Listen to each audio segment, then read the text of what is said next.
Hello दोस्तों, मेरा नाम नवीन कुमार। मैं आपको ये स्टूडेंट चैनल पे फिर से स्वागत करता हूँ। मैं एक एसएससी का एस्पिरेंट रह चुका हूँ और अभी भी मैं वेट कर रहा हूँ रिजल्ट का। कुछ और एग्ज़ाम्स मेरे हैं जो इसका रिजल्ट अभी वेटिंग है और एग्ज़ाम का प्रिपरेशन चल रहा है। तो मैंने जैसा कि पहले वादा किया था आपसे कि हाँ, आपको कैसे एसएससी के सीजीएल के स्ट्रेटजी होते हैं, किस तरीके से मार्क्स को गेन करना होता है, कैसे हम उस चीज़ को बोल सकते हैं कि अपने आप में जो मार्क्स हैं वो बूस्टअप करके हम अपने आप को इस काबिल बना दें कि हाँ, मेरा पोस्ट एक फ़िक्स हो जाए। तो उसी के स्ट्रेटजी के बारे में आज हम बात करेंगे। तो ज़्यादा टाइम नहीं लेते हैं, सीधा टॉपिक पे आते हैं कि आखिर करना क्या होता है। तो सबसे पहले आता है कि हमारा प्रीलिम्स। आखिर हम प्रीलिम्स के बारे में कैसे हैंडल करें, उस चीज़ के सारे सेक्शंस को कैसे कवर अप करें। तो देखो, प्रीलिम्स में कहा जाता है कि आप कट ऑफ क्लियर करके आप बोल दोगे कि हम अच्छा रैंक लेके आ जाएँ, तो वो नहीं हो सकता। कि प्रीलिम्स में आपका उतना ही इम्पोर्टेंट मार्क्स है जितना कि आपका मेंस का मार्क्स है।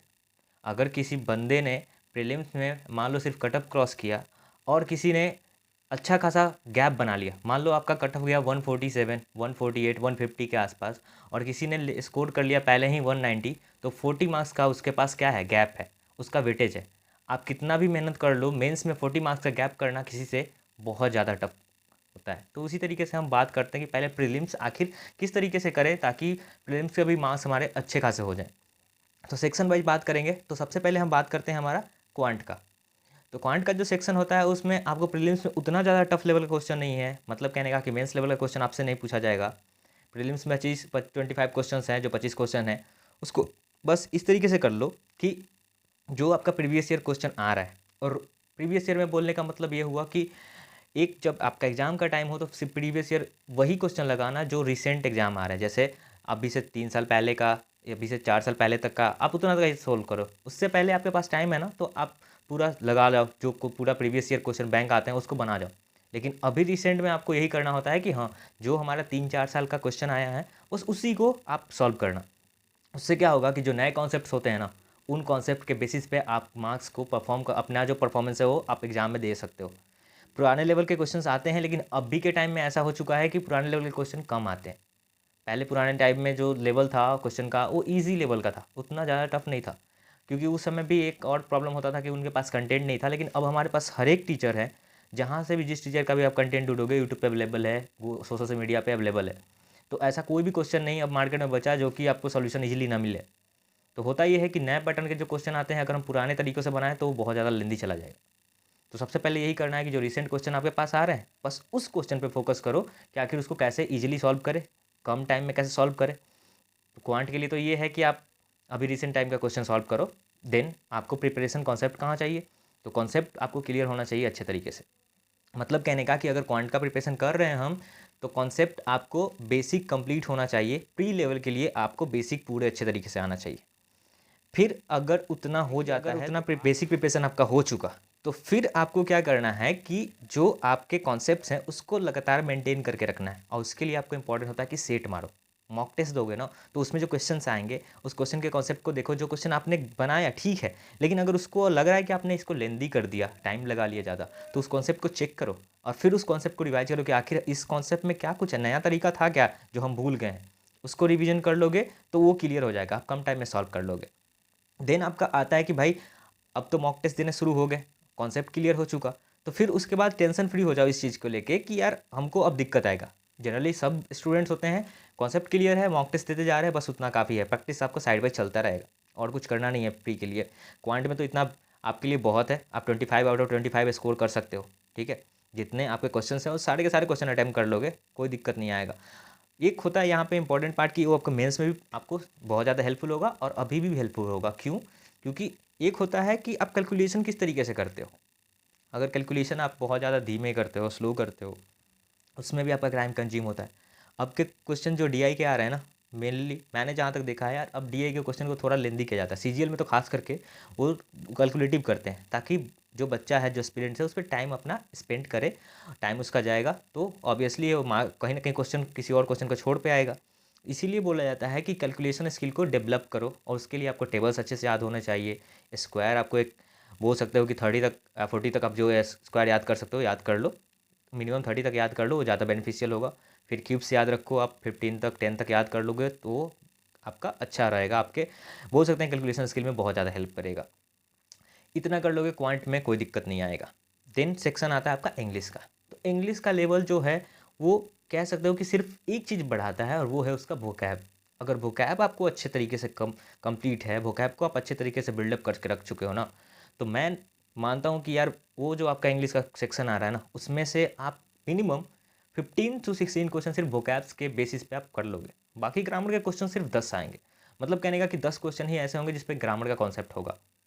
तो उस ग्रामर के कॉन्सेप्ट में भी आपको वॉइस हो गया, नरेशन हो गया, जो कि ईजी टॉपिक्स हैं, आप कर लोगे। क्योंकि मेंस के लिए आपको जब प्रिपरेशन करना पड़ेगा तो फिर यही टॉपिक आपके बहुत ज़्यादा मार्क्स गेन करके रखते हैं, यही ज़्यादा टॉपिक्स जो है मार्क्स को कवर अप करते हैं।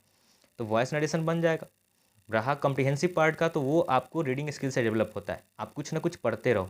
मैं ये नहीं कर रहा हूँ कि यार तुम सिर्फ न्यूज़पेपर पढ़ो, ऐसा नहीं। कुछ भी अगर आपको इंग्लिश कंटेंट कहीं भी कुछ दिख रहा है, आप उसको पढ़ो, समझने का कोशिश करो। वंस आप समझ गए ना उस चीज़ को, फिर आपको कोई दिक्कत नहीं आएगा कंप्लीट करने में, आप क्वेश्चन को बना ले जाओगे। इस बार का भी देख लोगे, सीजीएल का क्वेश्चन जो 2019 का है, उसमें आपको दिखेगा यार कि जो आपका आता है ना, आपका जो क्लोज टेस्ट आता है, उसमें देखना आप एक बार रीड करो। और रीड करने के बाद जब दोबारा से ऑप्शन पे जाओगे ना, पूरा एक बार पैसेज को रीड कर लिया, जो फिल इन द ब्लैंक्स था उसको देखो क्या हो सकता है पॉसिबिलिटी। अगर नहीं आ रहा छोड़ दो, बट एक बार पढ़ लो, उसके बाद फिर आप ऑप्शन पे जाओ, सारे के सारे आपको पता चल जाएंगे कि हाँ उसमें क्या फिट होना है। तो मेनली इस चीज़ पे फोकस करो कि रीडिंग स्किल डेवलप करना है और वोकैब पार्ट को डेवलप करना होता है। देन आपका आता है रीजनिंग का सेक्शन। तो रीजनिंग का सेक्शन के लिए बात करेंगे ना भाई, तो रीजनिंग हम बोलते हैं नॉर्मली कि उतना ज़्यादा टफ नहीं है, या फिर उसको स्पेशली आप नहीं बोल सकते कि सिर्फ उसके लिए हमको प्रिपरेशन करने की ज़रूरत है। प्रिपरेशन हो जाएगा, आप मॉक टेस्ट लगाओगे उससे भी हो जाएगा। आप सीधा सा रीजनिंग का तैयारी ये है कि अगर आप मॉक टेस्ट लगा रहे हो, उसमें अगर कोई प्रॉब्लम दिक्कत है तो उस कॉन्सेप्ट को जाके पढ़ लो, बस और कुछ नहीं करना है रीजनिंग में। यार रीजनिंग आपको एक चीज़ ये है कि रीजनिंग आपका वैसा सेक्शन है जो आपको टाइम को बचा भी सकता है, और अगर रीजनिंग का क्वेश्चन टफ मिल गया तो हो सकता है कि वो 2-4 मिनट खा भी जाए। इसलिए रीजनिंग को पहले से प्रैक्टिस करो। जो सीरीज आते हैं वो ज़्यादा फंसाते हैं, तो सीरीज वाले क्वेश्चन को आप ज़्यादा ज़्यादा प्रैक्टिस करोगे ना, तो फिर आपके एग्जाम में ज़्यादा प्रॉब्लम क्रिएट नहीं होगा कहीं पे। तो सीरीज में आपका क्वेश्चन बन गया, फिर रीजनिंग का बाकी क्वेश्चन है जो आपका कॉन्सेप्चुअल बेस्ड होते हैं, अब लॉजिक बेस्ड होते हैं, तो बस उस चीज़ को मॉक में लगाओगे, मॉक से वो बनते चला जाएगा। मॉक में अगर अच्छे चल रहे हो तो उस वहाँ भी कर लोगे। रीजनिंग ज़्यादा आपका पंगा क्रिएट नहीं करेगा। रीजनिंग स्कोरिंग भी है, 25 आउट ऑफ 25 मार्क्स क्वेश्चन आप मार करके आ जाओगे। तो इस चीज़ के लिए बोलते हैं ना कि पहले प्रैक्टिस कर लो। मॉक ज़्यादा ज़्यादा लगाओगे उतना ज़्यादा रीजनिंग सॉल्व करोगे। जब रीजनिंग सॉल्व हो रहा है तो ऑब्वियसली वही क्वेश्चन आने वाले हैं आपके एग्जाम में, फिर क्या दिक्कत है, वो कर लोगे। लास्ट बचता है आपका जीके जीएस का पोर्शन। तो ये है कि आपको या तो बहुत ज़्यादा ऊपर उठा देगा और नहीं तो बहुत ज़्यादा नीचे लेके चला जाएगा। क्योंकि मैं ऐसे स्टूडेंट्स को भी जानता हूँ जो रीजनिंग में बाकी रीजनिंग वगैरह, मैथ्स वगैरह, इंग्लिश वगैरह में सब में अच्छा किया, बट जीके जीएस में 3 नंबर, 4 नंबर, 6 नंबर, तो ये उनका सारा का सारा जो बाकी सब्जेक्ट में गेन था वो सबको नीचे लेके चला गया। अगर रीजनिंग वगैरह सारा का सही है और जीके जीएस में थोड़ा सा पुशअप कर दिया ना, तो आपको एक टॉप लेवल का स्कोर आपको दे देगा। क्योंकि ऐसा भी होता है यार कि जो आपका एग्ज़ाम हो रहा है उसका सिर्फ में क्वेश्चन भी कैसा है, टफ है, और मान लो आप 2-4 क्वेश्चन एक्स्ट्रा जानते हो, आपको पता है उस चीज़ के बारे में, लगा के आते हो, तो नॉर्मलाइजेशन के बाद आपका स्कोर ऑब्वियसली बढ़ जाएगा। और वो बढ़ाने वाला काम सिर्फ यहीं पे होता है जीके जीएस में। अगर बात करें कि जीके जीएस में आखिर कैसे स्कोर करना है, एवरेज लेवल का स्कोर तो मैं बता सकता हूँ कि वो आप कोई भी बंदा कर सकता है अगर वो कंटिन्यूअस पढ़े तो। उसमें कहना है क्या है कि यार नॉर्मली लोग कहते हैं कि हाँ लूसेंट लगाओ, लूसेंट पढ़ो, लूसेंट पढ़ते जा रहे हैं, 2 बार ख़त्म करो, 3 बार ख़त्म करो, लूसेंट से हो गया। उसके बाद कोई एप्लीकेशन रखो अपने पास, जैसे ग्रेडअप का हो गया, अड्डा 247 का हो गया, या फिर टेक्स्ट बुक का किसी का भी एप्लीकेशन रखो, उसमें डेली क्विजेज आते हैं जीके जीएस के लिए, करंट अफेयर्स के लिए। वो बहुत ज़्यादा वैल्यूएबल हैं आपके लिए। उसको अगर आप डेली के डेली अटेम्प्ट कर रहे हो ना, तो वहाँ पे क्या होता है कि आज जो क्वेश्चन पूछे गए 2-4 दिन बाद फिर से रिपीट होगा वो क्वेश्चन, और जब वो क्वेश्चन रिपीट होगा ना, तो सही बता रहा हूँ वो आपको माइंड में सेटअप होते चला जाएगा। और वो वैसे ही क्वेश्चन डालते हैं कि जो आपके एग्जाम ओरिएंटेड है, ऐसा नहीं है कि फालतू क्वेश्चन डाल दिया, नहीं, वो आपके अच्छे क्वेश्चन होते हैं। और जब क्विज अटैम्प्ट करते जाओगे तो क्विज से क्या होगा कि आपका वो कंटिन्यूअस आपके माइंड में चलते रहेगा, और वो जब एग्जाम के टाइम आएगा तो आप भूलोगे नहीं वो चीज़, और वहाँ से आप क्या कर लोगे, अपना जीके जीएस बिल्डअप हो लो। तो एक तो होता है कि आप लूसेंट पढ़ लो। अगर कोई और बुक है, जैसे मैं प्रेफर ये भी करता हूँ कि यार मनोहर पांडे का जीके जीएस का क्वेश्चन आता है, जो जीके जीएस का बुक आता है अरियन पब्लिकेशन का, उसको भी फॉलो कर सकते हो। वो भी कोई मतलब बोल सकते हो ना कि एक अच्छा खासा स्टैंडर्ड का बुक माना जाता है उसको भी। तो वो हो गया। अब जीके जीएस कंप्लीट हो गया तो करंट अफेयर्स की बात आता है कि यार जीके जीएस पोर्शन में तो करंट अफेयर्स का वाइटर रोल है। अभी अगर सीएचएसएल का एग्जाम देखोगे तो सीएचएसएल में लगभग 50% मिनिमम था इस सीएचएसएल के एग्जाम में कि करंट अफेयर्स पूछा गया। जो स्टैटिक क्वेश्चन भी बने थे ना, वो CHSL में करंट के टॉपिक से उठा के स्टैटिक बनाया गया था। मतलब कहने का कि करंट में कुछ हुआ, उसी बेस्ड उन्होंने स्टैटिक बना दिया। तो होता ये है कि आप करंट के टॉपिक के जब पढ़ रहे हो ना, तो उस टॉपिक के रिगार्डिंग अगर कोई स्टैटिक जीके है उसको भी पढ़ा करो, वो कवर अप हो जाएगा आपका जीके जीएस का बाकी पोर्शन भी। मेन क्वेश्चन यहाँ उठता है कि आखिर हम करंट अफेयर्स तैयारी कैसे करें। तो देखो यार, करंट अफेयर्स तैयारी करने का कोई बोल सकते हैं ना, बहुत ज़्यादा ब्रॉड एरिया नहीं है, आपको बहुत ज़्यादा ब्रॉड नहीं पढ़ना है। हम यूपीएससी लेवल का तैयारी नहीं करते हैं, ना ही हमको बीपीएससी या फिर स्टेट पीसीएस वगैरह का हमको देना है एग्जाम। हमको बस to the point bullets points याद करने होते हैं। अब बुलेट्स पॉइंट भी याद करोगे, दिन के अगर मान लो 20 याद करते जाओगे तो यार महीने में तो 600 हो जाएंगे, वो बहुत ज़्यादा हो जाएंगे। तो इतना नहीं करना होता है। आप ठीक है, एक दिन में अगर किसी का फॉलो कर रहे हो करंट अफेयर्स का, तो वो 20 पढ़ाएंगे तो 20 पढ़ो, लेकिन उस 20 में से भी आपको इम्पोर्टेंस को अलग करना होता है कि हाँ ये ज़्यादा इंपॉर्टेंट है, इस चीज़ को अलग करना है। साथ ही साथ कुछ ऐसे टीचर्स होते हैं जो मंथ वाइज डालते हैं अपना। आप कुछ ऐसे ऐप्स भी हैं जहाँ पे मंथ वाइज आपका आता है PDF, तो उसको कवर अप करना बहुत ज़रूरी है। मतलब कहने का कि जो 75-100 क्वेश्चन आ गए एक मंथ का, तो उसको आप कवर अप करो ज़रूर से। क्योंकि जो वो PDF है वो सिर्फ आपके पास नहीं आ रहा है या फिर एक दो बंदे के पास नहीं है, वो लगभग मैक्सिमम स्टूडेंट के पास फैल जाता है वो चीज़। वो ही करंट अफेयर्स सारे के सारे स्टूडेंट पढ़ रहे हैं। तो एक चीज़ ध्यान रखना, जो हमारा मार्क्स होता है उससे भी ज़्यादा इंपॉर्टेंट होता है कि उस लेवल का मार्क्स कितने लोगों के पास है। मेरिट को ध्यान में रख के हम इस बात को सोचते हैं। अगर मेरा 140 मार्क्स है और मेरे जैसे 5 और स्टूडेंट हैं जो 140 स्कोर करके आए हैं, तो फिर मेरिट के टाइम में तो कहीं ना कहीं छटोगे ना कोई ना कोई। अब एक सीट है तो 5 को तो सेलेक्ट नहीं करेंगे वो। तो उसी चीज़ को लेकर ध्यान रखा जाता है कि जब हम अपना जीके जीएस का पोर्शन जो करंट अफेयर्स पढ़ रहे हैं, तो वो आपको जितना एवरेज स्टूडेंट को आना चाहिए उतना तो आपको आना ही चाहिए। आप एक्स्ट्रा एफर्ट डालो कि जो जीके जीएस स्टैटिक आपको नहीं आता उसको भी याद रखने का कोशिश करो।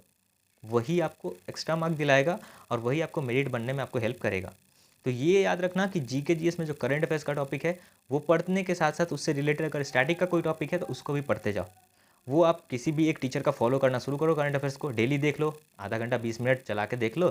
फिर उसके बाद मंथ एंड में ज़रूर कर लेना कि जो मंथ एंड में 100 क्वेश्चन का कंपाइलेशन होगा या फिर 75 क्वेश्चन का कंपाइलेशन है, उसको ज़रूर से लगाना, उसको ज़रूर से करना, 2-3 बार करना। फिर आपका GK GS portion cover up हो जाएगा। तो यहाँ तक अगर आप अच्छे तरीके से प्रिपरेशन हो रहा है ना, तो फिर आपको 160 170 इतना तो रॉ स्कोर लेके आओगे। इसके बाद फिर नॉर्मलाइजेशन के बाद आपको बढ़ा सकता है। अगर इजी पेपर आएगा तो 180 185 भी स्कोर कर लोगे, क्या दिक्कत है। तो वही चीज़ है कि आपका पेपर जिस तरीके से आएगा उतना रॉ स्कोर कर लोगे, फिर नॉर्मलाइजेशन जैसे होगा उस हिसाब से आप सेटअप हो जाओगे। मैंने अपने एक फ्रेंड सर्कल में ऐसा देखा था कि एक पेपर जो था 2019 का वो टफ था, उसने स्कोर किया 157 एंड देन वो नॉर्मलाइजेशन के बाद कितना हो गया 204। तो ये नॉर्मलाइजेशन का जो फंडा है ये सिर्फ बोलते हैं ना कि एसएससी वाले को भी ज़्यादा मालूम होता है, लेकिन मेन होता है कि क्वेश्चन कितना किस शिफ्ट में टफ है और कितना कैंडिडेट्स अवेलेबल प्रेजेंट थे उस शिफ्ट में। तो उस हिसाब से ध्यान रखना, ज़्यादा से ज़्यादा जो क्वेश्चन है उसको सॉल्व कर सकते हो तो वो आपको गेंद दिलाएगा। और ख़ासकर जो आपके जीके जीएस के टॉपिक्स हैं इस पर ध्यान देना यार, इसको स्किप मत करना, क्योंकि ये आपको गेन देगा, मार्क्स का गेन देगा, जो कि बहुत ज़्यादा इंपॉर्टेंट है आपके एग्ज़ाम के व्यू से। तो यहाँ तक अगर प्री में अच्छा स्कोर हो गया तो ये स्ट्रेटजी रहा कि हम प्री को कैसे हैंडल करें। देन आपका आता है कि मेंस में आखिर हमको 2 सब्जेक्ट ही, तो अब बाकी क्या रहा, प्रीलिम्स के बाद हमारा मेंस रहा। तो मेंस के लिए आपको डिटेल स्टडी किसको करना है, मैथ्स और इंग्लिश का। तो इस चीज़ के बारे में डिटेल कैसे पढ़ना है, इस चीज़ के बारे में मैं बताऊंगा, बिल्कुल बताऊंगा, अगले वीडियो में ज़रूर से बता दूंगा। भाई इसको थोड़ा डीपली जानना होता है कि आखिर मेंस में स्कोर कैसे करें, क्योंकि ज़्यादातर बंदे क्या करते हैं कि वो एवरेज स्कोर करके आ जाते हैं मेंस में, जो कि बोल सकते हो कि मेरिट में नाम जो होता है ना वो लाने में पीछे रह जाते हैं। आप ज़रूर मेंस क्रॉस कर जाओगे लेकिन मेरिट में नाम नहीं आ पाएगा, तो फिर वैसा देने से क्या फ़ायदा हुआ। तो आप वेट करिए नेक्स्ट वीडियो को, कुछ हाल फिलहाल में मैं कुछ दिन में डाल दूंगा। अभी फ़िलहाल जो भी स्टूडेंट चैनल है इसको ज़्यादा से ज़्यादा अपने फ्रेंड्स के पास फैलाइए ताकि उनको भी फ़ायदा हो सके कि किस तरीके से प्रिपरेशन करना है। और नहीं सब्सक्राइब किए तो सब्सक्राइब कर दीजिए और वीडियो को लाइक कर दीजिएगा। शुक्रिया।